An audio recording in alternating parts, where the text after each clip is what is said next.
controller up is an action of the login controller here. I said I send the form to the login controller, request and verify action to see if the username and password is valid. And then, because this is a normal interaction, a typical synchronous interaction, the web browser has to wait for this one to be finished. And then the server redirected the web browser to another URL right here. So the server sent back, okay, now go to this URL because your username and password is valid. Go to this URL. And to go to this URL, that submit another request here. Submit another request. Wait for the server to process the request and then receive it here. So normal interaction. The web browser stops execution when you get a normal interaction there. And that will slow down a little bit when you have this Terraform. Look at this one. I have a lot of table here. So look at it. 1 table, 2 table, 3 table. So these 3 tables, I have to submit back to the server for each of them. The page will vary, like you press F5 here, it will flash a little bit. See? That you feel when you know that you have a typical submission interaction. The browser send a request, stop. It flashes because it doesn't have anything to render. Stop execution there, nothing to render, it flashes. Then when the data back, it receives the HTML, render the HTML, you see the new page. So before he goes on, this system actually, if you probably for who have no idea about what the IU advice is all about. So you have been using IU evaluation, right, for evaluating and retain. Probably you're getting like the risk factors to your email. You have been having risk and some stuff. So similarly, IU advice is a system that we are currently developing that basically is used for 2 purposes. One is for advising. So that means in the future, if you go for advising, you'll log in and you'll basically fill out the stuff here. Or you can basically see like what course you have taken, what course you have to take, everything is here, okay, as a student. And as a faculty, they can basically advise you through the system. It's basically going to maintain all the history. Another aspect is basically maintaining the bulletin right now. Right now, if you go to the bulletin, you get a PDF file, right? So how are they creating? They're probably doing everything manually by HTML. So how do you automate that? So this is basically, that is the side he's showing. He's not showing you the advice side. He's showing you the bulletin side. So this is basically trying to create the bulletin for campuses like South Bend, computer science, let's say bachelor's, what courses you need. So it's basically doing that bulletin here. So then what he's saying is if he refreshes the page, it is basically doing a synchronous call. So do you want to do F5? Yep. So if he does an F5, basically if he refreshes it, it's basically doing No, even if you click on the couple here, there will be an interaction. But that's more synchronous or asynchronous? This is asynchronous. So when all the UI things that he's doing, it's all asynchronous. That means you don't even see any blanks or any flicks. Do you see that? But when you do a F5 and refresh, it's basically synchronous. So you can see the timeline there. Do you see that all the yellow things are overlapping? Because when you have synchronous, you have to load not only the HTML page that you have there. Another thing you will load will be the style sheet that you want to render the page, how to render the page, the color, the fonts, everything kind of thing. Any image that you have with the page, and the JavaScript that you want to execute with the page. So do you see how many files are executed in the background? One refresh create a lot of interaction actually, not just single interaction for the HTML. They create, it has to, that is the way that web browser works. whenever you refresh, it has to do this one. And what he's showing in the bottom is basically the developer tool that is pretty much available in all the web browsers.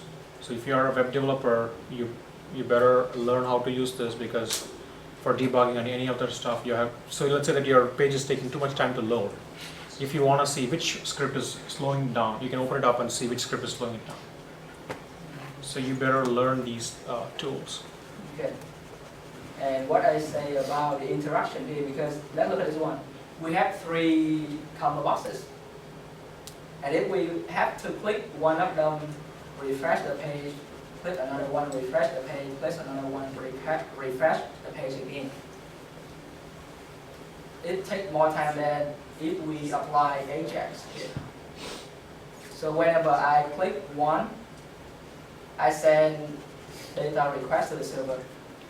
And special about this request, it doesn't return the whole HTML page.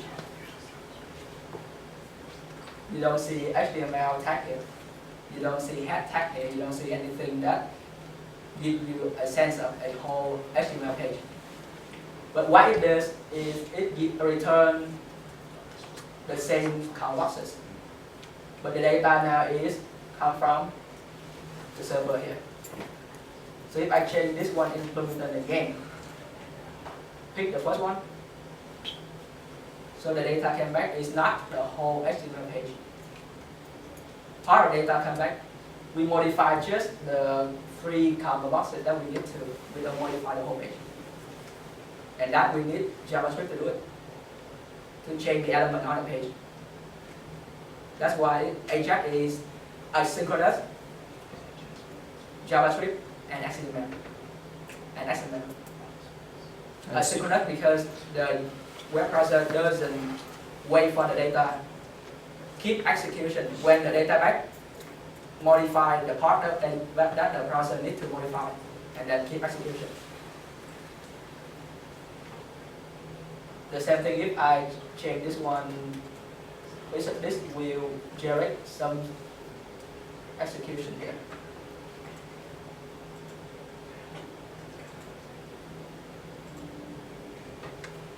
So the table here is changed whenever you change one of these color boxes. Without refresh the home page. And that is the difference between AJAX and typical interaction of web browser. Typical interaction of web browser will give a lot of less friendly compared to this one. And this makes a web application close to a Windows application. Like a Windows application, when you change a color box, it doesn't refresh the whole screen, your whole screen there. It just refresh the control that you have there. And to look at another data type that I discussed,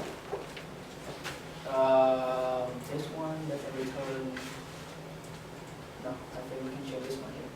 I will show you another data type. We don't return just XML or HTML. What we return is a string of JSON.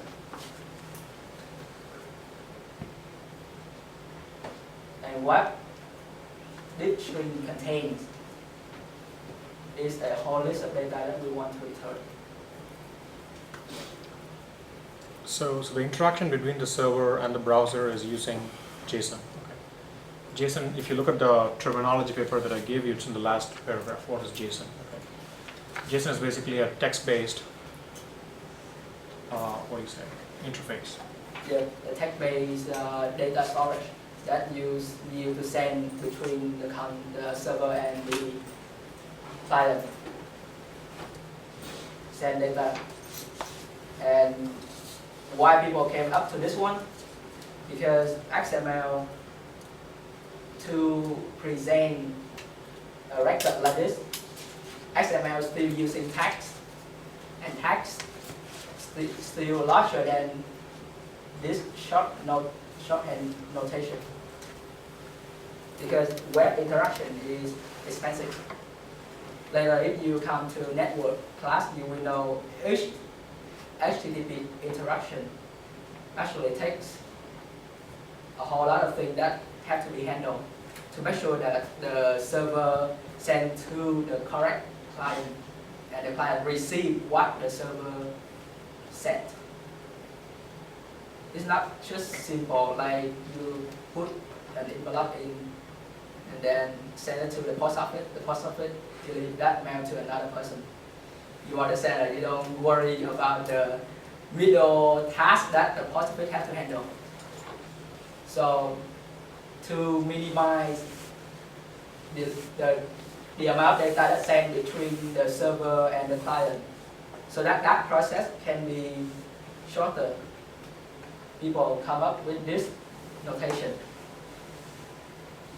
Less text to send, and then we don't have to worry if we lost that text, we have to send another big chunk of text again.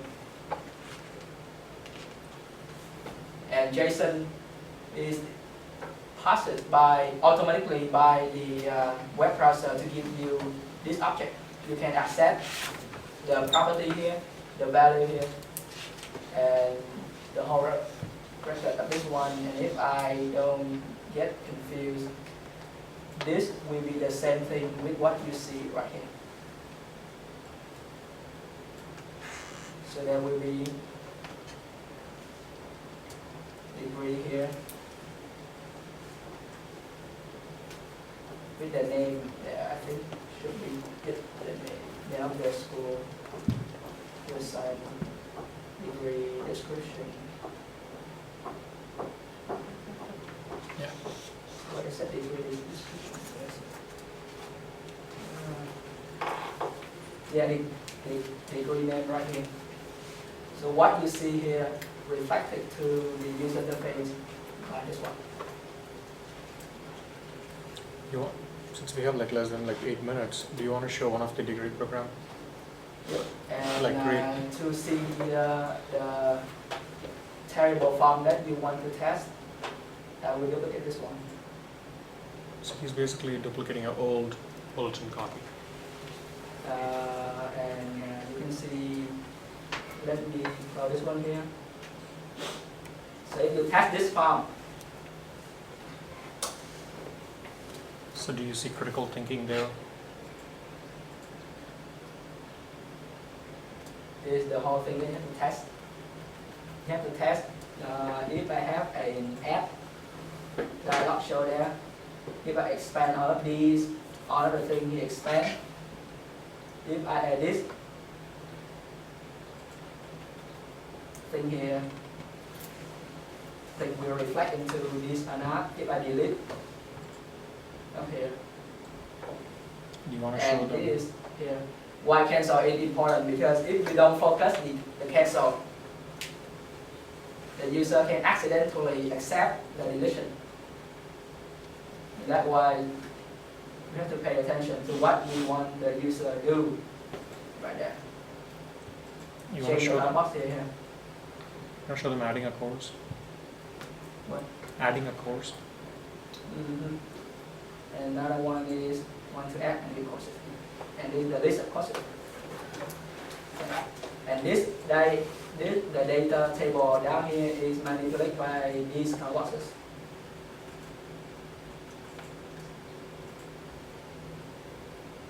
With using AJAX request. If I change the department again back to the computer side, you can see a list of courses.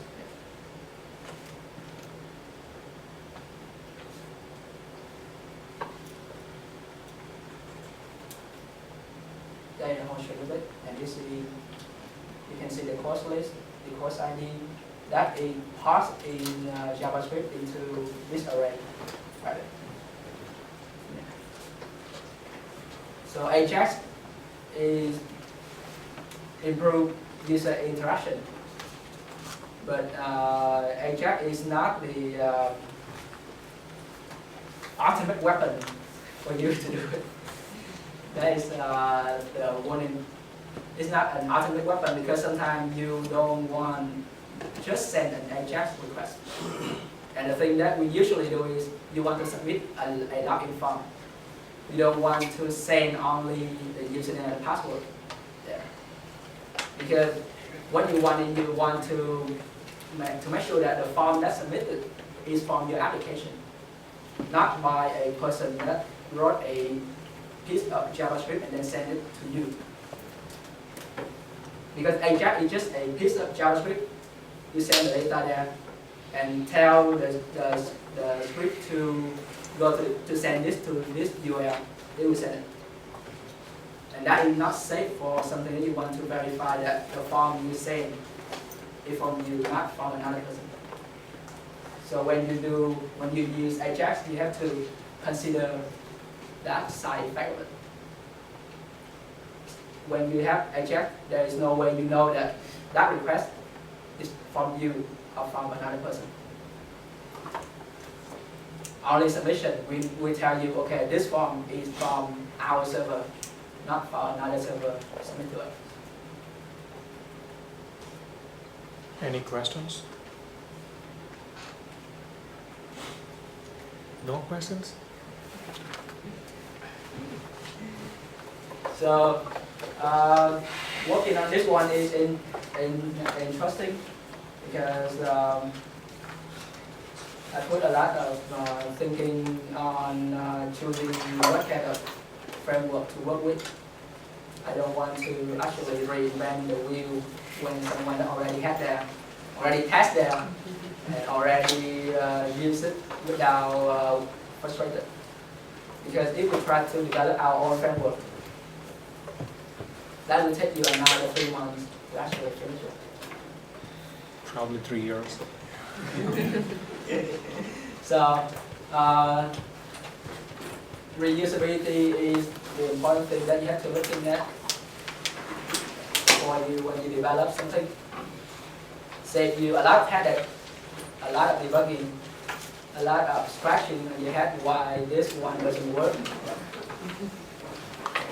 When the old one works, but the new one doesn't. And quality is another thing that's very important why a lot of companies they go with framework because they want to have something that they can control the quality. They can make sure that the code that they publish, the application